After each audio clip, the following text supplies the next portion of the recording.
Hi, I'm Richard Karn, and you may have seen me on TV talking about the world's #1 expandable garden hose. Well, the brand new Pocket Hose Copperhead with Pocket Pivot is here, and it's a total game changer. Old-fashioned hoses get kinks and creases at the spigot, but the Copperhead's Pocket Pivot swivels 360 degrees for full water flow and freedom to water with ease all around your home. When you're all done, this rust-proof anti-burst hose shrinks back down to pocket size for effortless handling and tidy storage. Plus, your super light and ultra-durable Pocket Hose Copperhead is backed with a 10-year warranty. What could be better than that? I'll tell you what, an exciting exclusive offer just for you. For a limited time, you can get a free Pocket Pivot and their 10-pattern sprayer with the purchase of any size Copperhead hose. Just text WATER to 64,000. That's WATER to 64,000 for your 2 free gifts with purchase. WATER to 64,000. By texting 64,000, you agree to receive recurring automated marketing messages from Pocket Hose. Message and data rates may apply. No purchase required. Terms apply. Available at pockethose.com/terms.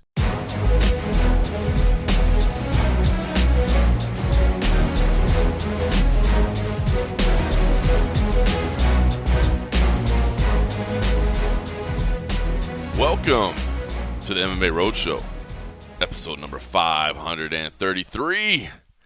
My name is John Morgan, and cold coffee is with me a little later in the week than normal. It's a Friday for your consumption pleasures today, but, you know, life gets in the way. Life gets in the way sometimes, right? You had some things going on in the afternoon yesterday. I had some things going on in the evening, so we had to reschedule, but, of course, we will never miss a week. I mean, we're 10 years plus at this point. We're going to make it happen for you. So we're making it happen on a Friday. Good to see you, brother. It's, we got to give a little weather update when it's 107 degrees outside already. As much as I love me some Las Vegas, and I know you love you some Las Vegas too, this is that time of the year where you do get that reality of, hey, along with all the stuff we love about the place, you do got to deal with the fact that we do live in a desert, and it's about 107 degrees today. Yeah, it gets hot. I'm in the routine. It's the time of the year where I put the little sunshade in the car when I know I'm not going to be in it for a minute, and I go back in. That's an instant 10 degrees cooler in the car, at least. Maybe even more. Yeah, it gets brutal. It's getting brutal. It's funny. Even and it's like it's that time of year when like the Vegas people give the sort of like, yeah, it's hot. It's a hot one out there, huh? Everybody just sort of bonds over it. Like I went and worked the Aces game the other day, and just going into the elevator, that was the small talk that the elevator, was a little warm. Runner was like, hey, it's hot outside, huh? I was like, yeah, it's that time of the year. And then you just go into the normal spiel or something. But it's something because it's a point of pride. We're all like, yeah, it's like everybody's turned into the lizard mode where we just know that it's like it's hot outside, and you hide in a dark space for the next couple months. All right, now listen, I think you kind of buried the lead right there because you just casually dropped in the reference like, just went over and worked the Aces game, so while you're on the path to Journalist of the Year nomination at the World MMA Awards, now it turns out that the WNBA beat, you're running shop over there as well. Are you Mr. First Question over the WNBA? And I am most certainly not. I did ask a question one night to the coach, but no, it's interesting because you see a lot of the other like the TV outlets here in town, like the Fox, the ABC, and NBC, and chatting with those guys. I did get envy because they all have carts, and they were all pulling their shit on carts. My back was like, hey, see that? You see that? And, so I was like, I felt like the odd man out. So I was like, all right, I got to get me a cart now. So maybe if you see me in one of these UFCs with a cart, you can blame all the local reporters. Even though since I had my Pelican case, I was the only one that had a built-in sort of seat while we were waiting. They were all standing up, so I was like, okay. Can't sit on the cart. But it just reminded me that once I get a cart, I'm going to put my case in the cart. I'll still have the seat. But, no, there's some young ladies. There's a guy. He does come to some of the ESPN the UFC shows. He's the guy with bald head and the mustache. I think he's maybe Sports Illustrated or ESPN or one of the ones. But he sits in the front. I forget what his name is, but he's there. He asks a lot of questions. But there's a lot of these young ladies that have been on like the Aces beat. And they just fucking crush it for some of the local ones here. And so they ask a lot of the questions. Like they keep up on it. They have the stats. They have all the other stuff. And sometimes I'll see like national people that are traveling in town. And I just sit in the back. I do my recording and trying to work it out to where hopefully eventually I'll get on one of the table spots outside. But if not, for the most part, I watch the events upstairs in the overflow, and then I come down for the press conferences That's and cool. stuff like that. That's cool. So you Yeah, say, it's neat. It's a whole different experience just seeing something different, how different other people do it, and there's a lot of turnaround. Like if I had a reporter ready to go, there's different things that happen. There's like pregame stuff. Like there's a pregame press conference with both coaches. Pregame, I call it press conference, but like a Zoom, so where there's people in the room and the people on Zoom can ask their stuff. But if you don't have somebody writing something and something really quickly, like it's gone. Like, what's the how point? relevant is that pregame stuff after the game? When Right. you know you're going to get another post game interview and stuff. But no, it's been cool. It's been fun. It's been a lot of a learning experience. It's still constantly learning some more different stuff. It's funny. The guy from the Channel 13, he's like, I'm retiring. He's like, if you want to, my position's open if you want to. But it was interesting, but I mean, listen, I feel like there's got to be a market for that. I mean, obviously we've lived in Vegas so long that at the time when we moved out here, there was nothing, right? There were no professional sports, Yeah. and we were always told there never would be any professional sports. But, you got the Aces, of course. look who at have it now. That's what I was going to say. You got the Aces, of course, who have won a couple world titles. So, I mean, obviously a very relevant franchise in Yep. WNBA. But then, of course, you got the Raiders, who they're not doing so great. But, clearly they're an iconic franchise, and they're one of the names. And anything NFL is just huge when it comes to, Yep. the United States. Sounds like, obviously you have the Golden Knights who have won a title. Sounds like we may or may not be getting the A's. Like I said, I've still been a little bit skeptical of whether that gets done or not, but there's talk about it. There's talk about an NBA franchise at some point as well. The men's game doing an expansion here. So I don't know, man. It seems like, I know obviously you're employed by MMA Junkie, but we know that MMA Junkie is owned by USA Today, and I don't know. It seems like maybe there's a path that way as well, where like you could just be like the Vegas beat guy for USA Today and cover all those things. Yeah, I mean that's the hope. That's the pitch I've been pitching for a couple years. I'm hoping they eventually take you up on it. And and you even mentioned, you talk about those teams, and then I don't know if you mentioned like the Aces, which is AAA. Oh yeah, Aviators. Aviators, Yep, sorry. I didn't mention Aviators. Aviators, Yep. which is AAA, which is very, very popular. There's Yep. people that pay attention to a lot of that stuff. There's the soccer team. Yes, the Las Vegas Lights, right? And you love that stuff, and that's got a whole huge market. That while that might be more regional right here, I think there are people, and same with the other sports, there are people within, the wider national scene that want to see what other players are going on there. The Aces, Asia Wilson was like the MVP 2 of the last 3 years or something. I mean, yes, everybody knows the new people that are out there, the Caitlin Clarks, the Paige Beckers, or, but Asia's a badass. And so we have all these players, and I'm like, hey, why don't you let me shoot this stuff? So right now they're kind of, I'm going to the Aces game shooting it and stuff, and I push it out to the network, and I'm like, hey, this is here. And hopefully more people will be like, hey, that was really useful. Can you give us some more? And I'm like, yes, I can. 100%. And then with the boxing and stuff, so we'll see. Boxes. Yes, while MMA Junkie is the primary focus, out here being in this location, it's like, why not? Because ultimately, for the whole overall network, we're trying to increase readership, viewership. Yeah. And while MMA is great and all, we're just touching the scene of touching the just tip of whatever is out here, So hopefully the network starts to use me as a resource. The project that I roped you in to drive me for the treasured views or whatever, that just went live the other day, and all of our Vegas shots that I did, the Red Rock and the Vegas, all made into the promo, the little sizzle reel. Yeah, so that was pretty cool. I was like, yes. That's awesome. That's good stuff like that. So hopefully things move forward, And, well, you know what? Honestly, it's not a bad idea for everybody on the team. If I'm being 100% honest, I don't want to start talking grim things or whatever. But we know that the world of media right now is in a tough spot. I was actually I was doing submission radio the other day. I hadn't done submission radio in forever. And shout out to Dennis. He will reach out to me all the time, and I've had to turn him down so many times just because I'm so busy with CFFC stuff that I'm sure he thought I was just being rude to him or just was never going to do it again. But he kept persistent. And this past week I was like, yo, I actually have some time, so did it.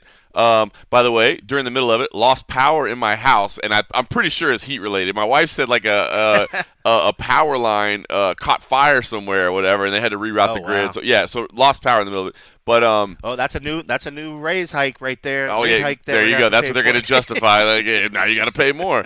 But no, Jed Meshew was on there, and at the very end of it, Yep. he was. I'd met him before, but we had never done any shows or anything together before, and we had a good time, man. It was a good show. Really enjoyed it. But he's at the end of it, he said that they were on the verge of a strike over at Fox. Yep. And I did read this morning that they got a new 3-year deal in, so kudos to them. Do they actually sign it, or they have a tentative agreement? They haven't signed yet, though, right? Well, that's a good point. It hasn't been ratified, but I guess they had an agreement, so they're not going on strike because I guess the terms are in for a 3-year deal, so that's good. Yeah. But at least it's been shelved for now. Exactly. So MMA fighting will have some coverage of UFC Atlanta this weekend. He was actually joking. He's like, we might not because I'm going to be on strike. But, it's funny that you bring that up because it made our Slack channel. They talked about it and they showed a picture of you because you had your reaction at one point when he said they might go on strike. You got like the face you're making now with big eyes. And you were like, and they made a comment like, John looks shook right here or something like that. It was pretty funny. Oh, that's I was going to funny. share it with you later on, but it's funny you brought that up. But yeah, that conversation, as you say, with the marketplace. Even though, they are a competitor of ours, those are still friends of ours. Yep. So anything that happens in the media space, we all pay attention to. So please continue. Like you said, right now the market it's weird for us. Well, no, that's what. But honestly, that's what I was going to say is that because of that, like obviously, man, MMA Junkie has always been very, very successful for USA Today. Obviously, I spent many years there. I was there during the acquisition, and was there for over a decade underneath the guidance of Gannett, and we were always very profitable. And it was at the end of the day, because we talk about journalism and this and that, but at the end of the day, it's still a business. It's got to make money. You know what I mean? Yeah. And so. I saw that, and I see that the state of where things are in now, and thinking about, these guys having these discussions, because I was looking at the things that they were, the things that the discussion points that they were talking about were pay. Obviously, that's always key in any negotiation. Yep. AI protections, which is interesting, because I've seen a lot of that where, like, websites are going to, like, completely AI-created content, or at least AI-assisted content where, like, AI comes up with it, and then an editor goes through and proofs everything to make sure that there's nothing factually incorrect. That's pretty shitty right there. When the AI concept comes up with it and generates it, it's one thing to use AI, and we have Gannett has an AI council, if you will, that tries to help do it, but they're not going to use AI generated content, but what they try to use AI for is anything along the lines of like, hey, can we improve? There's like sometimes there is one thing but it's still everything is done by people. But say like a lottery results. Mm-hmm. Do you need a journalist to sit there and be like, okay, here's the lottery results. Let me just put them in a page and slap that up in here. No. But can you have AI collect the things, put them in a page, and then have somebody make sure the information is factual, and then put a little whatever paragraph, Absolutely. and then 100%. give those daily like lottery results. 100%. Like that to me, I don't see as AI generation or anything along those lines. That's just using AI to do a manual task quickly. And then that person can actually focus on something that actually is creative. Yep. If you're like, hey, I know you're a writer and you went to journalism school, but you're writing the fucking lotto beat. Yeah. You might be like, bro, I just collect results and then I put it in a thing. Let's put that in terms of our perspective of like maybe like there's a lot of times where we're essentially rewriting a press release or something. You know what I mean? Where you're not putting any like I think about it back in the day. So people used to ask when this is old school when it was me and Dan Stupp back in the day, right? We always had, you would see John Morgan's byline on there, and you would see Dan Stupp's byline on there, and then you would see MMA Junkie staff byline on there. Yep. And a lot of people would be like, what is this MMA Junkie staff? Well, I can tell you, number one, I think me and Dan kind of did it just because, like, it makes it look like we have a staff, when really it's just me and Dan. You know what I mean? It's just the two of us. But what we always said was, if we're writing something that there's no original thought or there's no original reporting, like we're not reporting about agreement that nobody else has. It's something that the UFC has announced. It's something that's just, which by the way is something that I don't feel like everybody's gone away from in media, but whatever. But those official, if all we're doing is rewriting an official announcement, well, why are we putting our byline on that? We didn't do anything. We're just kind of rewriting it. But that's something that I would totally think that AI could do. When they they'll officially announce when tickets go on sale, or they'll officially announce a full card or whatever, and they'll send a press release. I mean, I would argue that you could just put the press release out in the entire public as it is. But if you wanted to rewrite it, you Yeah. could definitely have AI do that and just make Yeah. rewrite this to make it seem like it's ours or whatever. That's not a bad thing. But you think about it, there are a lot of people that do rewrite that stuff, and that is probably a lot of what their content is. Like somebody's like, oh, hey, yeah, the latest, the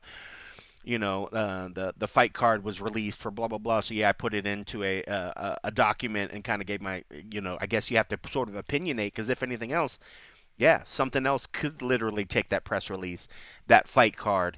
But I could also see where somebody's like, man, that's kind of been my little thing. I've done that, and then you take that away, and then you start getting where people start getting worried about whatever. So I do appreciate that Vox and them, and I think every organization needs to be smart about, protecting people to make sure that you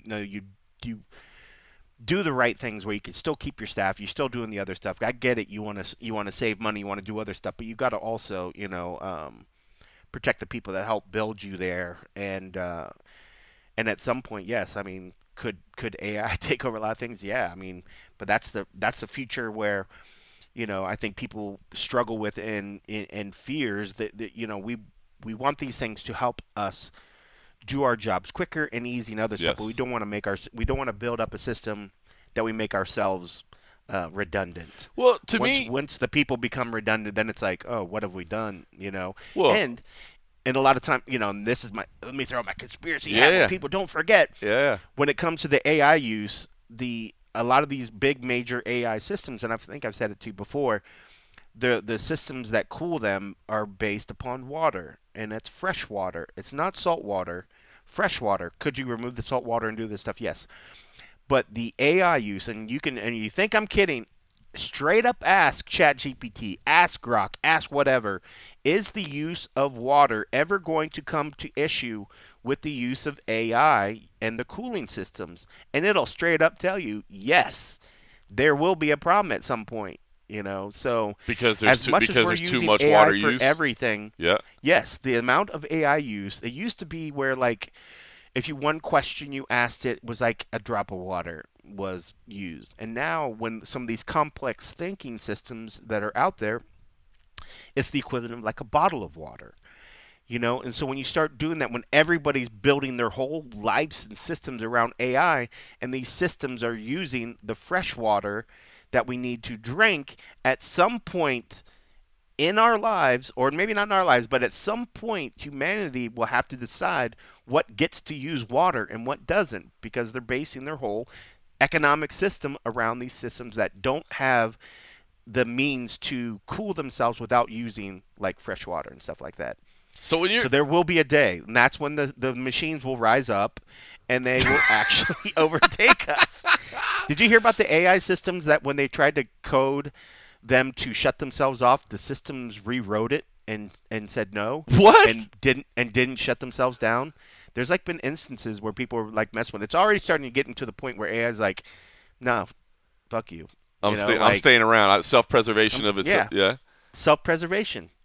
It's interesting, but yeah, I'm telling you. You think I'm kidding? Like, while you're asking your next question, I could even do it, but I guarantee everybody that's listening to this has already done it. But it is interesting, and nobody's talking about it, and we're just getting more and more into it. So basically, while you're dicking around with AI, making goofy photos and baby videos of podcast highlights or whatever, like you're burning the Earth's freshwater supply. That's it. And that will be the next thing that they really will have to focus on is, they're making the chips smaller and smaller, and they're making these computers and the systems to process it, but they still have to cool themselves. So that's the ultimate process, is how best can they cool them without using the resources that they're doing now. And right now I think some of the bigger systems still use cooling, still use water. I mean, you look at like nuclear reactors. They still have water that helps them with stuff. Like, it's at the end of the day, I mean, it's it's still one of the biggest ones, but they're going to have to figure out at some point a better way, or maybe using less of a foothold on the fresh water, because at some point it will become an issue. The population of the world's just getting bigger and bigger, and now AI, think of it like an AI population, the use of it is exponential. It's growing exponentially. You have whole companies that are basing their stuff around. We're having meetings every week of talking about how we are using AI on these different things. They just made a new feature that's going to roll out on the USA Today called Deeper Dive, and it will be like an AI search bar that you can enter your things, and it'll help find and cultivate through the stories that you have, so it can help educate you, and you can dive deeper into this whatever subject matter that you want to do. Say if you want to ask about the crazy shit that's popping off over in Iran right now with Israel. It'll give you a deeper dive and find you the articles, but at the same time, it's AI running. So we're just building more and more and more and more. And it's one of those things where, like at first I was like, oh, yeah, right, it's going to take whatever. But then when you have the actual AI systems, they can't lie. Well, they could lie, But they're even acknowledging, they're like, yeah, we're taking your water, homie. Like, drink it while you can. The bots are coming because they're building like robots that they can install these AI systems in. They're literally making AI, they're like data from Star Trek or whatever. Like it's these Android systems, man. I'm telling you, it's gonna be crazy. But I'll be long dead before the world goes to hell. I was gonna say, I'll be gone. I ain't worried about it. I'm worried about y'all's kids and your kids' kids. And things of that such. I was gonna say, stay up on it, kids. Stay up on it. I mean, this is taking a turn, and now my mind is blown. And now, that's the thing. I was gonna say that. Nobody's talking about it, right? Well, I mean, like none of the people, because when you think about it, everybody's pushing. Because nobody wants to push back because they understand this is coming whether you want it or not, and people are diving into it until people say, hey, there's an issue. But it's the same thing like with any main resource that we have, until it comes to the point where people are like, whoa, wait a second, then people start saying, okay, well, what do we need to change? It would just be good if they could actually start driving those things now as opposed to later on when there's an actual issue. Start the work now, because if they say, hey, well, designing new cooling systems and then blah blah blah takes 10 years, well, let's start the clock now. Why wait 10 years to start something that takes 10 years or whatever? But yeah. And then luckily there's just fighting where it's just right there in the moment. I was gonna say, now the point I was gonna make seems so silly, where I was gonna be like, you guys all live in like major markets. Like you live in Las Vegas with multiple sports teams. Like Danny Segura's down in Miami. You got Nolan King out there in Boston. You got Mike Bond up there in Toronto. Like everybody maybe should kind of like start making relationships with the other professional sports teams that are in the league, because if for whatever reason the MMA the MMA junkie budget contracts in terms of, hey, we don't want to do layoffs, but unfortunately, you do have a very robust team compared to some of our other teams, and we can't do that. If everybody on staff could be like, oh, yeah, but, I understand that, but listen, I also contribute to Celtics and Red Sox and Patriots and whatever coverage. You'd kind of like future-proof yourself a little bit. So maybe like you're kind of setting the standard for what everybody on the team should at least be considering as an option for, guaranteeing their self-preservation, at least until the robots take over, and then it doesn't matter anyway. Until the robots take over, I mean, well, and a lot of times right now we said this before. If there was ever an issue with the UFC, if the UFC was gone, this market is gone. Yes. The space is gone. Yeah. The jobs are gone. You would need something. Do I think the UFC is going away? No, not right now. But the interesting thing is people are starting to say things about ESPN. Some people were talking about the PFL broadcast last night and some other little stuff. And they've seen stuff in the past where like the ESPN involvement in different things has gotten really, really less than the normal standard for them. And a lot of people are wondering, well, what's going on with ESPN? We always talk about like UFC. Do I think ESPN's going away? No. But if ESPN all of a sudden started shrinking its impact in a lot of these markets, that's going to affect a lot of stuff as well. The amount of money that ESPN puts into the market space for so many sports helps those sports be like what they are. These broadcast deals. If there was ever something wrong with ESPN, that would be another major, I think, hit to the space if something happened with them. But I don't know if you've watched anything lately, but I remember I thought I just was hearing people complaining about the recent ESPN stuff. I know when we go to events, we used to see huge ESPN teams all over the place. you're not seeing it anymore. It's true. And some people are saying, well, maybe that's ESPN saying, well, hey, the honeymoon's over. You're looking elsewhere. We're looking elsewhere. Maybe we're not going to put the money behind it. But some people are saying, like, well, man, now they're not even caring about the broadcast. You're seeing more issues. I don't know if that's maybe just more of new people in roles and shit happens. We've seen that happen. Broadcast, somebody takes a day off, or you have a new director that runs a show, and then there's just hiccups. There's different staff when they use people at different locations than the same traveling team that goes everywhere. You're always going to possibly notice something, but it's just interesting that it feels that there's like this, not a momentum, but I feel like I'm hearing more rumblings of poor performance on ESPN and just on the broadcast partners, and it just makes you wonder, is there something going on that they're like paying less care to, or are they focusing on something that elsewhere, and is that something that we should be worried about? Boy, you make some interesting points, man. And so I will say this so I watched the PFL last night. Obviously, since we did move this to Friday, I did get a chance to watch the PFL. Enjoyed the show, by the way. I think they are speeding up the pace of the broadcast, which I like to see. Ended up with some really nice finals, man. Thad Jean and Logan Storley. That's a fantastic fight. Jesus Pinedo and Mohamed Kabilayev. Did you have Thad Jean winning that? I wasn't sure about it. It was dude, not convincingly. It didn't. Not convincingly. Yeah. I think maybe I was just biased or because I know I picked Jackson, but I thought Jackson, while he didn't have that like initial knockdown like in the first one, I just felt like he was more controlling, and I thought it was enough to say, okay, I'll give him the nod. You have to take that belt from him, and I just didn't think. I'll be honest. Jean took it from him. So Thad Jean, only had one fight in the CFFC, but he did come through the CFFC, so I was pulling for him because I thought he was really talented when I saw him, and I was really happy for him. I was pulling for him, but I like Jason Jackson a lot too. You know what I mean? Like I think he's just a good dude, and I think he's a great fighter, and has some great results. So I didn't feel like when it was over, I was kind of one of those like, I'm not sure who won that fight. You know what I mean? So I didn't feel convinced either way. But anyway, so good. But it was good fights. It was good fights. Great fights. Good fights, and they've got good finals lined up. But it is interesting. So I will say this, and I know it's a dumb thing to say, but my wife laughs at me because every single time I log into the ESPN Plus app, I have to re-log into it every single day. And I watch ESPN every day. I've got it on my Apple TV, so I use Apple TV on all my TVs, and I watch ESPN every day because if I'm not actively watching something, I'll at least throw some sports on in the background and have something on, like while I'm cooking or while I'm doing whatever around the house. You know what I mean? So I'll just throw it on.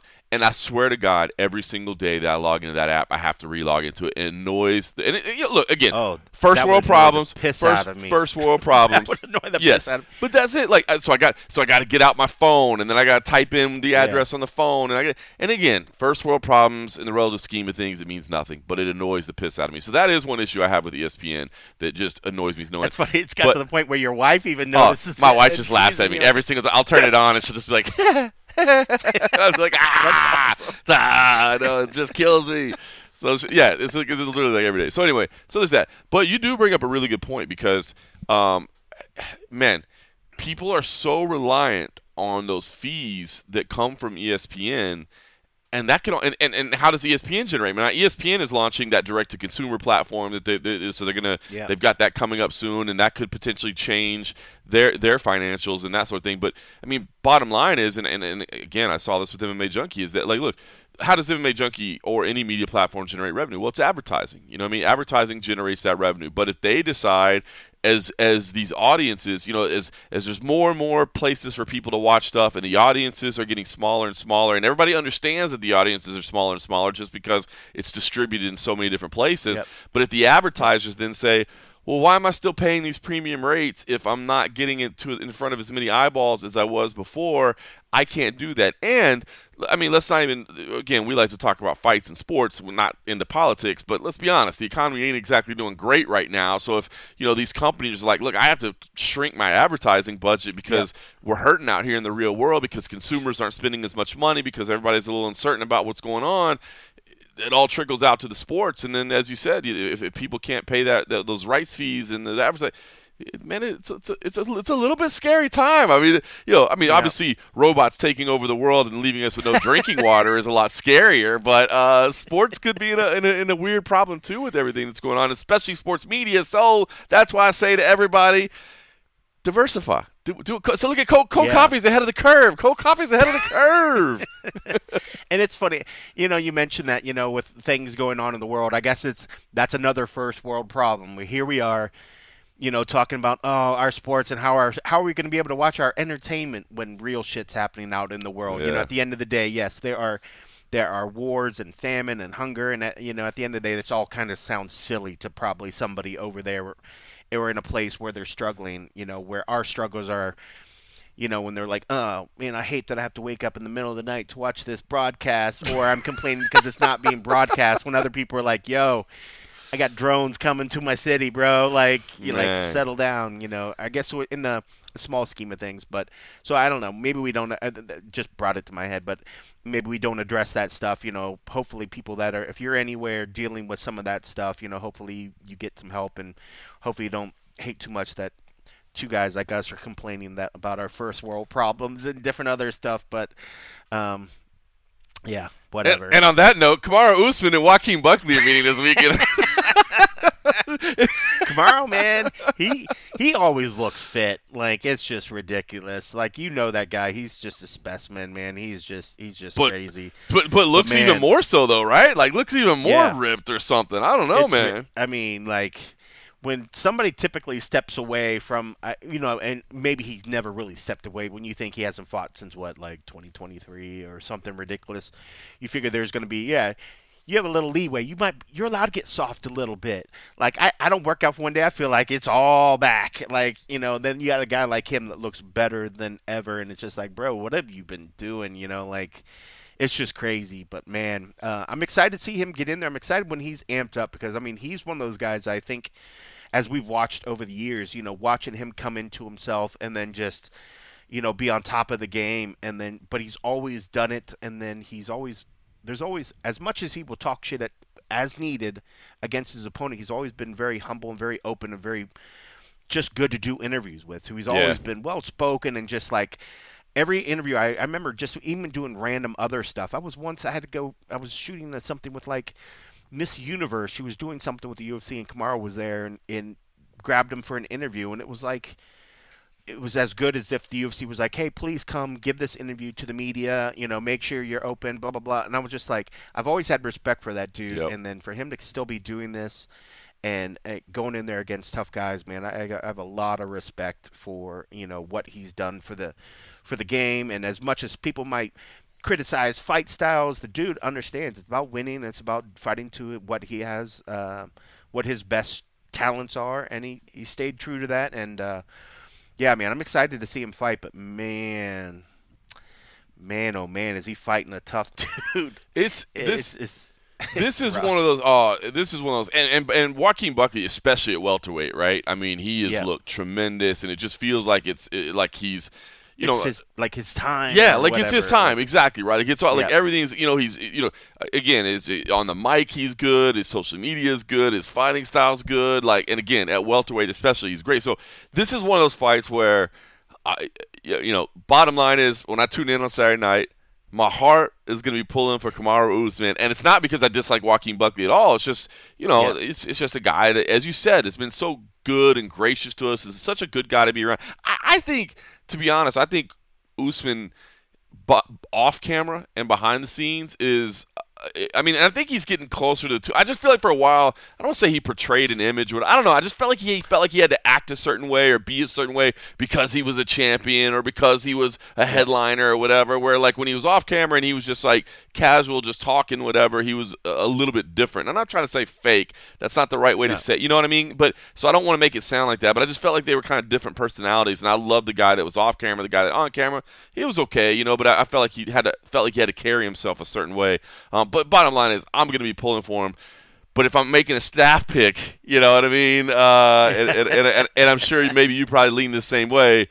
I'm probably leaning Joaquin Buckley just as the younger guy that feels like this is his moment, this is his time, and this is his kind of breakout opportunity. 100%. And it's kind of funny, almost on the flip side, or kind of going with that when you're talking about how Usman, would say things needed. I felt like Buckley was always very short sometimes early on in his career. Like you're trying to get stuff out of him. he wouldn't really elaborate. He would just say his little bit and he's done. But now he understands the art of the word. And I just feel like he elaborates and talks. Like his shit talking now is on another level. When he boasts about himself, it's just on another level than what it was. And he's just so that and his fighting game is going with that. So it's just like, yeah, I mean, when people say it's my time, like all the elements are pointing that it is this dude's time. I mean, like he's saying the right things on the mic. He's putting on the right performances. He's always going up there. He's smiling. He's in a good mood. He puts on hell of a performances. I mean, it's just killer. I mean, but yeah, it's going to be one of those ones where you're watching where you don't want to see anybody take crazy damage, but on the flip side, you're like, man, both of these cats are capable of some just spectacular stuff. Like, Buckley, when he can do his shit, it's violent. It's fantastic. It's electrifying. And you kind of want to see that, but you're like, but can you do it in a way that you don't hurt him so bad? Like, if you're going to do a spinning back kick to his head, can you just don't follow up with it? Don't follow up after he goes down. Just walk. Do like a cool walk off or something. You're like, you don't need to follow up and make sure he's dead. Because I don't think there's any animosity. I'd be wrong. Maybe I don't remember hearing anything crazy. Like, you feel like sometimes when you see those things, there's extra beef, and and it becomes super necessary, to finish off somebody when they're down. But you hope that doesn't happen in this particular situation. But man, this would be his. You can't even say it's his coming out party. But if you beat a guy like Usman, you're staking your claim that you should be getting a shot soon. Yeah. If he keeps going how it is, and if he gets a nice decisive finish here or something, like, you got to start putting his name in contender. Well, that's it, because I feel like right now, if you look at the welterweight division and you start, I mean, obviously that welterweight division is stacked right now, and it's you've got your perennial names that have been there, and then you've got these new names that are in the mix. And I don't feel like Joaquin Buckley gets mentioned in that, like, well, his shot's coming up soon. You know what I mean? Like, well, you got Sean Brady, and you got Shavkat, and like, what order are we going in? Joaquin doesn't really get mentioned. Joaquin's a guy that you want to watch fight. He's exciting. He's going to be forever remembered for the spinning, back kick knockout. I mean, it'll be on highlight reels forever. So he's that. Forever. But I think this win is the one. So what you said, it kind of is a coming out party in some ways, in that, like, now, when you had those discussions of what's the number one contender fight and who's next and what's the schedule, you got to talk about him too and to where he fits into that. Whereas right now, I don't think he's in those discussions, other than just like, oh yeah, this is a guy I want to watch fight, But we're not talking about the title. Yeah. He wins this and he wins it impressively. Now you got to put him in those conversations as well. 100%. And I don't want to hear anybody say, oh well, it's not the same Usman. He hasn't fought in 2 years. Like, stop with that already. I already feel like people always try to do that stuff, and I feel like a lot of fighters get that thrown on them, and that's nothing to do with them. They don't control the matchmaking. They fight the people that are in front of them to get where they are, and he's done that spectacularly, getting through these cats, and it just so happens to be their time. He's run up against a guy that still looks great. It's been a minute since he's been there, but Usman does amazing things when he needs to. He's ran into some tough battles against guys that have went on to be champs. And 'tis what it is, man. But I think it's going to be I would hate for Buckley to go in there and do this, and people give another reason why to not put his name in contention. Oh, you have to. Well, this would definitely be it. Here's the thing with Usman, why I think that, again, you get old, It is what it is, right? Like, he's 38, and he's 38, and his knees are 58. You know what I mean? So it's like, we're being, you got to be, honest about that. But And I keep – and anytime I talk about this fight, I say this, and I think you got to remember it. Okay, yes, 3-fight losing streak. Unquestionable, 3-fight losing streak. The first loss, I remember people were walking towards the exits because he was so clearly ahead of that fight that there was no question that he won the fight. And 1 second chance – like, people were like, well, Usman just did it again. Like, I can't even believe we made this fight with – why did we even make this fight with Leon Edwards? Why did we even do this? You know what I mean? And then, boom, obviously history was made. But remember, he won – 24 minutes of that fight, and then he lost 1 second of it, and he lost. Then you had the majority decision lost in the rematch, and that was kind of a flat performance, and you're like, oh, okay.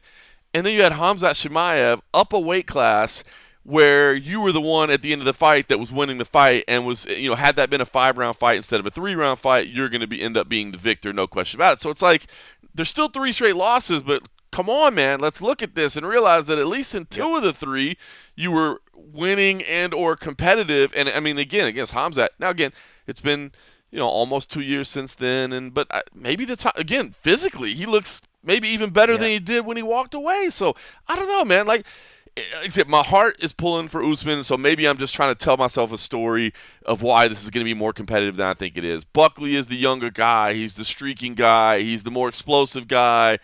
But Usman's got that style that, like, if Usman wins on Saturday, not only will I, be happy about it because I like the guy, but I wouldn't be shocked. I wouldn't be sitting there like, that's the greatest upset of all time. I can't believe this. I think 100%. It could be competitive. Or it could not be competitive. That intrigues me. Yeah, and again, there's definitely that love that we have for Usman. That of course we maybe we see how he looks, and we apparently it's hard to not think that he's capable of doing some great things. I mean, especially if you give yourself time for your body to heal. Yes. It's like that line. I may not be as good as I once was, but I'll be good once as I ever was. Right. And if you give your body 2 years to do it, and he's been training, and looks good, and he's been a champ. He understands the mental side of it. He's not going to be shook going in there. He's not going to be worried. He might, of course, there might be some doubts, but we'll never see it. But he has everything capable of doing it. But I know there's a lot of affinity that we have for him. That we think he's going in there 100%, and he's going to be at the top of his game, and he's well rested, and yes, but. Again, we don't know. We're not inside that fighter's body. We don't know exactly how everything feels. We don't know what he's going to be like. But I'm hoping for a hell of a fight. I hope both guys come out, obviously unharmed as much as possible. Yep. In a hopefully flashy, amazing fight. It should be something. But yeah, if I agree with you, if Usman wins, it's not like, oh my goodness, like Buckley, he was all hype. No, I mean, you still have a great fighter in Usman, and dude's a champ. You have to give champs the availability while they're still physically active, that they can pull out wonderful stuff. If you were able to reach the top of the mountain and you defended the top of the mountain, you are capable of amazing things, until a point where your body won't let you do it or your mind won't let you do it. And I think he's not at that point, so he's capable of amazing things. So who knows what's going to happen, but I hope it's going to be a really, really fun fight. I'm sure Atlanta's going to go crazy about this fight. They're going to love it, man. Yeah, I think it's a fun card. By the way, I will say, I'll throw it out there now. I just agreed last night to do a watch along with our friend Dennis from Submission Radio. I've never done a watch. Look at that. I've never done a watch along. I've never watched a watch along because usually I'm cage side or I'm calling fight somewhere. I'm busy. There's very few times that I'm just sitting at home. I'm like, I need to watch it. So I don't even know how I'm supposed to act or what I'm supposed to do or what makes for a good watch along. I actually told Dennis, I was like, bro, I'm happy to do it with you. I'm like, do you have the volume on? Like, you'll have to walk me through this. Like, I've never done it and I've never watched one, but he said he's like, I'd like to do one on Saturday. Would you do it with me? So I have agreed. So if you're hanging out on Saturday and you need somebody to watch the fights with, or you want to just join in, I have some second screen experience, so to speak. That's it. Myself and Dennis will be watching over on Submission Radio. I bet that's going to be fun. And now, knowing that MMA Junkie Radio has a watch along going on, I personally cannot say that. For a fight night? Wait, no, you're right. You're right. No, next week there is their watch along. You're good. Okay, so now you can watch. So maybe I will watch it. Maybe. There's nothing like listening to some guys in another space while I'm just chilling. I forget sometimes because I'll put the radio on, and sometimes I listen, and sometimes I forget, and then it freaks me out because I'll walk out of the room and I'll hear somebody talking. I was like, "Who the fuck is in there?" Oh, never mind. It's George and goes. That's funny, man. But no, that's cool, man. Well, good for you.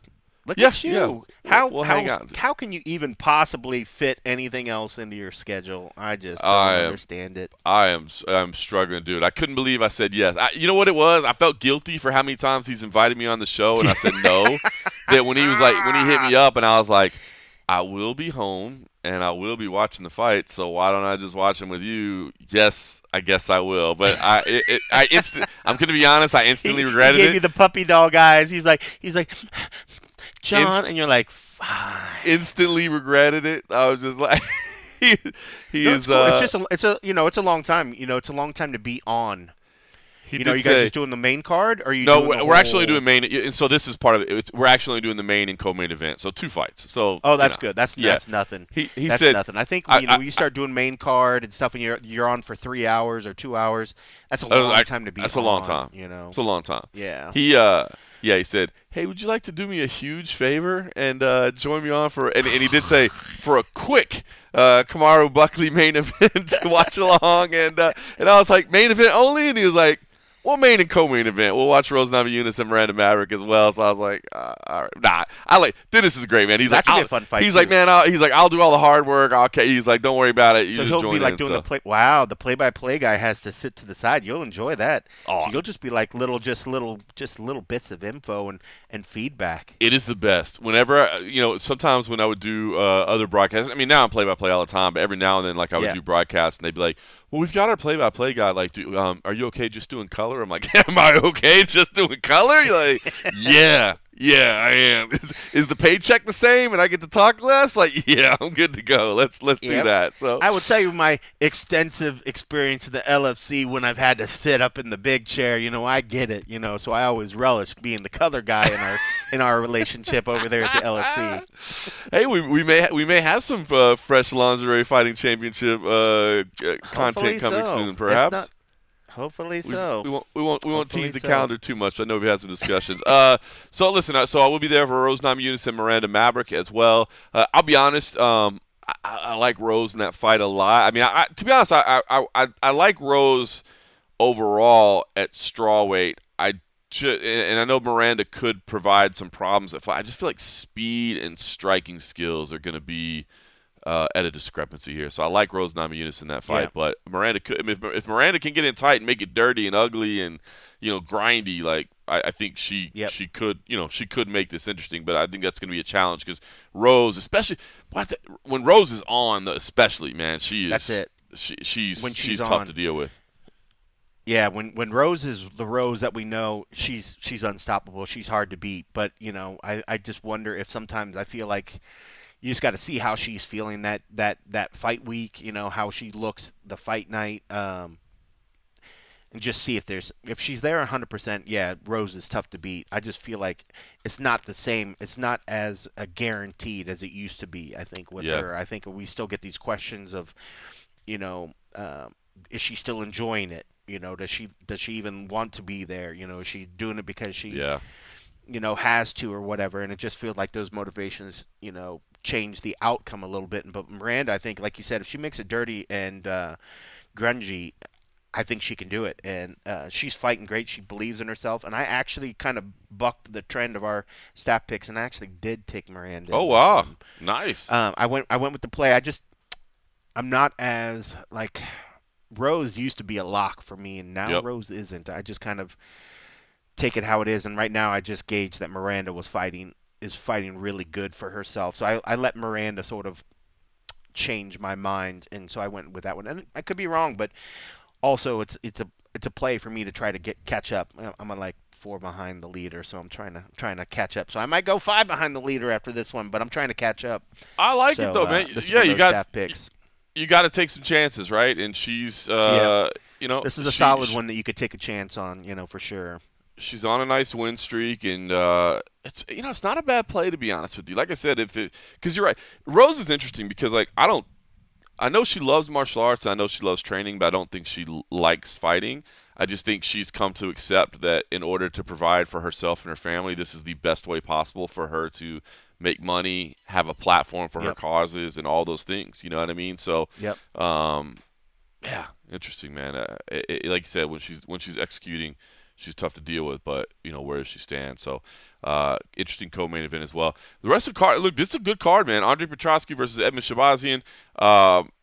Man, obviously, I've got an affinity for Andre Petroski, but I'll homer for Petroski, but I like Edmund Shabazian as well. Yeah. And I think he this likes is pretty you a lot too.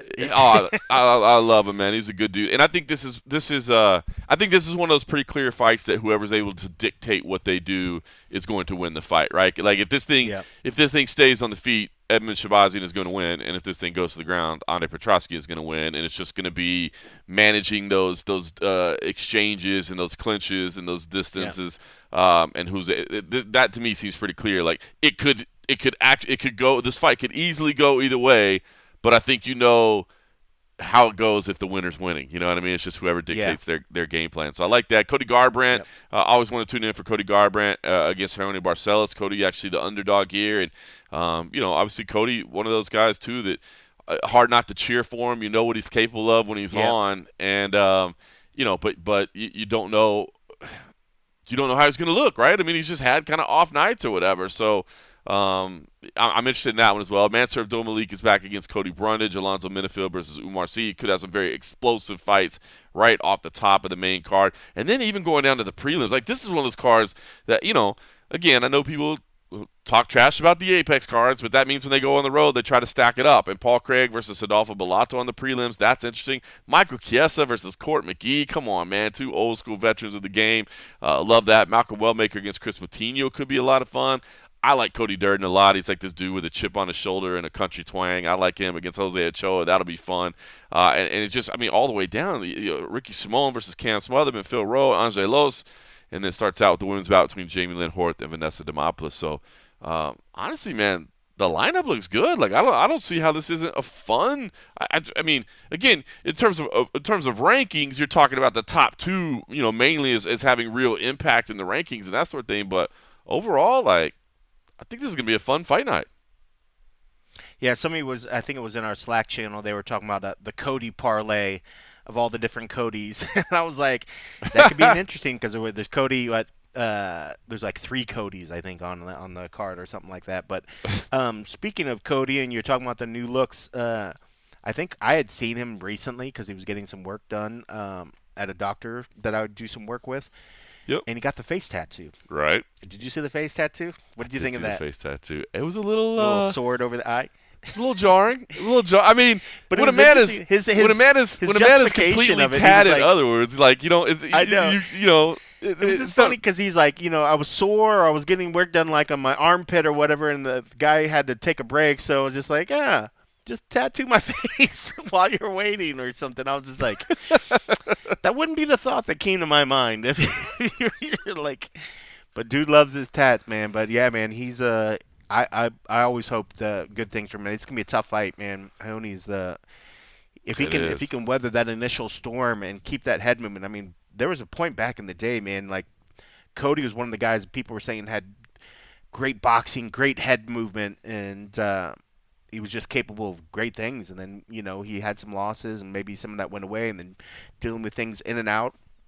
But being as an Ohio guy, I mean, I'm always going to homer for him, and it's tough. This was a tough one. Even though I think he does have a good chance, I 100% picked him in our staff picks. I was like, I can't not pick him. I was like, I got a homer for my Ohio guys. But yeah, I mean, I hope it for him. I mean, like he's tried to turn his life and change it around these past years. Been rough. And switch things. But he's now a Vegas resident. He's all in. He's doing the right things. But saw him the other day, and he looked really good. That's but, awesome, just seeing somebody outside of the fight game is one thing. You just see someone, you see them, and they look fit, and you're like, wow, they look great. Does that translate to how he looks in the cage? Not quite, but he looked healthy. He looked happy. He looked like his mind was in a good spot. So, yeah, I picked Cody. So I'm not feeling as bad about my homer pick, but that is a tough fight. Everybody's chin changes as you get older and as you take shots, so there's always the possibility that, he could get a shot in his jaw and things could be over. But I'm hoping it goes the other way. As much as I would try to stay unbiased, and I wish both guys great things, but I would certainly be happy if he got a really good win. He could use it for sure, because it's the kind of thing that he's one of those guys that have been around for a while. You start racking up those losses, and at some point it's going to be the last time. So I hope this would not be that last time. So I'm hoping things work out well, but you never know. It's a tough one. It is. It really is.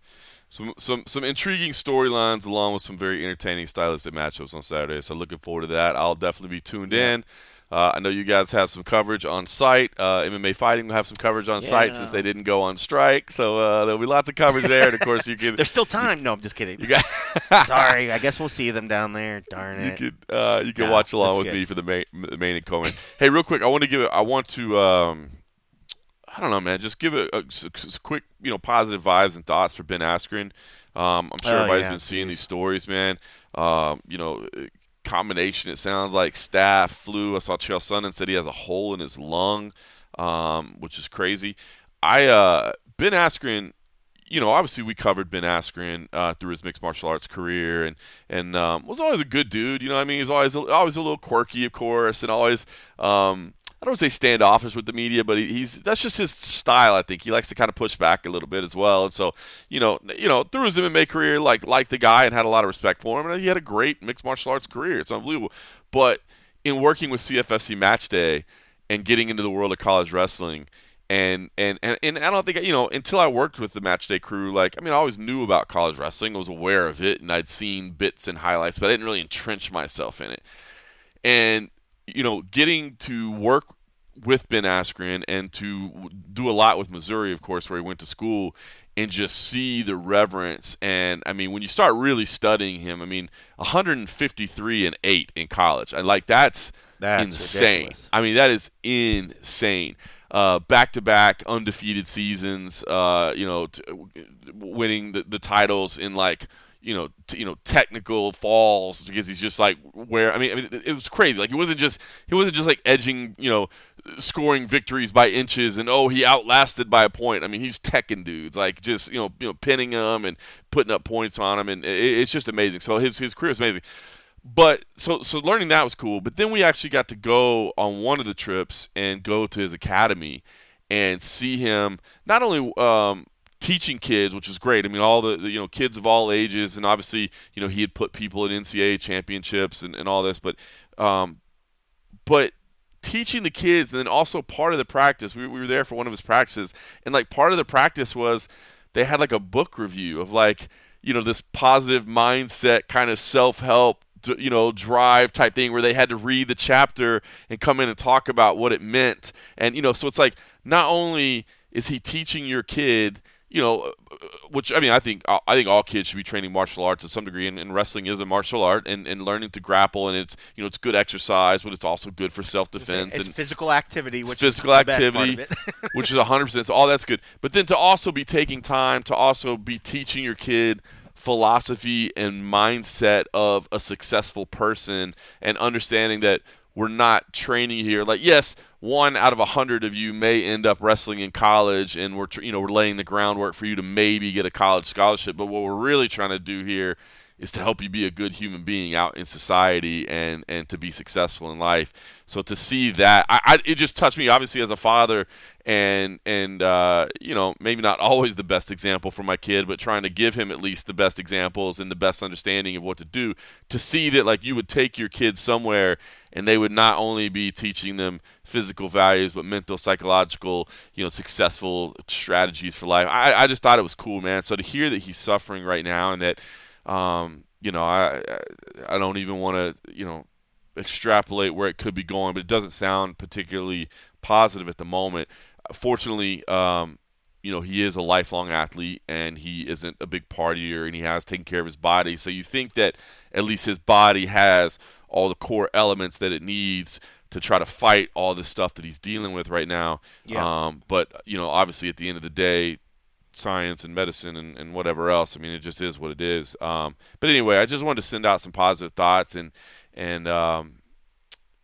just mention that, in my brief interaction with him outside of just our normal core duties of being a mixed martial arts reporter, it just seemed like a hell of a good dude, man. Just seemed like a hell of a good dude that is liked and respected by everybody around him, and was trying to do good in the world, not only just good for himself. You know what I mean? So, man, I pray, that he gets through this, man. It sucks to see. Yeah, 100%. You said it great. I know I won't elaborate more, but I know I was almost crushed when I saw Kyle Bahayo's tweet yesterday, and I don't know if he finally apologized or retracted that. I mean, I don't think that he put any malice. I know a lot of people are like, "Oh man, that was so mean of him." I think he I think he misinterpreted some information. Yeah, misinterpreted it. So I don't think it was anything whatever. But I know I immediately started running to our channel and started looking for stuff. I was like, please no, and I was so glad that when everybody was like, no, it wasn't true, and I heard he was back home. So hopefully he's, he can have a recovery from this. It's tough, man. Especially when somebody's doing right by the kids these days and trying to be a good person. You want beacons of light like that to be around. And I mean, he's very well respected in the sport. There might be one-time competitors, people maybe talk shit about him, but I guarantee after the end of the day they respected him.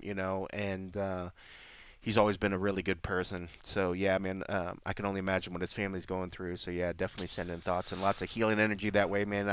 I was so grateful that that tweet was bad. I felt there was a moment yesterday my heart sunk out because I haven't been paying the closest attention, so that when I saw it, I was like, see, you dummy, you didn't pay attention, and look what happened.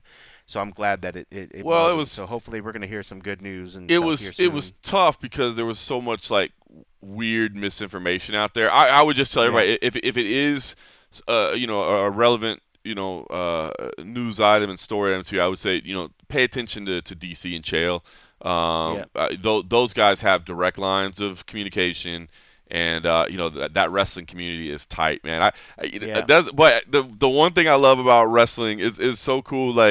Everybody knows everybody. And it's like, well, I wrestled with him, and his coach coached my coach, and it's just like this small, tight knit community, and they all know each other really well. So I would definitely say, and kind of jokes aside, Chael.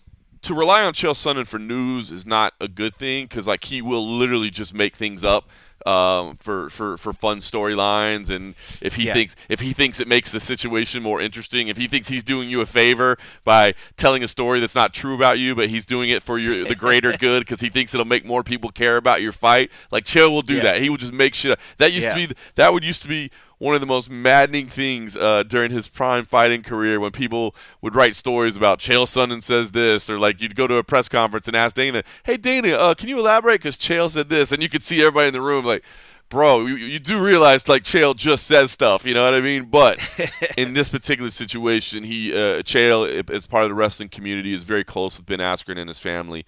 And so I would say him and Daniel Cormier are probably your two primary sources to know that, hey, this is the proper information that's out there. So I just want to know. Yeah, that's good to know. Because that's good because you're right. There's a lot of other shit, and those guys aren't going to do that. They're not going to put something out there unless they know for sure, and the family's going to give them the okay. So if they're saying something, they're saying it from a point of authority. 100%. That's good to know. I'm glad you reiterated that. Yeah, they've got too much respect and care for the family and for Ben himself to do anything other. So just want to send some good vibes, man. I like I said, I know we all knew Ben Askren, and I think the knockout to Jorge Masvidal was obviously one of those moments that people remember forever, and it wasn't a great one. And I think people tried to minimize his career, but especially getting to not only really focus in on his college wrestling career and see how incredible it was, but then to also just see him in the community and what he's doing for the people around him. I mean, that's, like you said, you're so spot on, man. That's what we're looking for in life, man. And so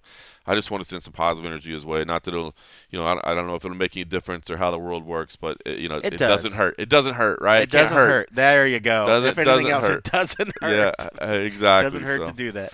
Doesn't hurt. All right, well, listen. All right, everybody enjoy the fights this weekend. Oh, got to figure out and a half episode this week. I guess maybe I'll pull a solo, or maybe we'll do it on Sunday. I fly to Cancun on Monday. I actually me and the family are heading into Cancun. It's my father-in-law's. Just fly me down there. I'll just do it on down there. Come on, do it on location. I like where your head's at on that one. In the cinco de media or whatever. I don't know. Media. We're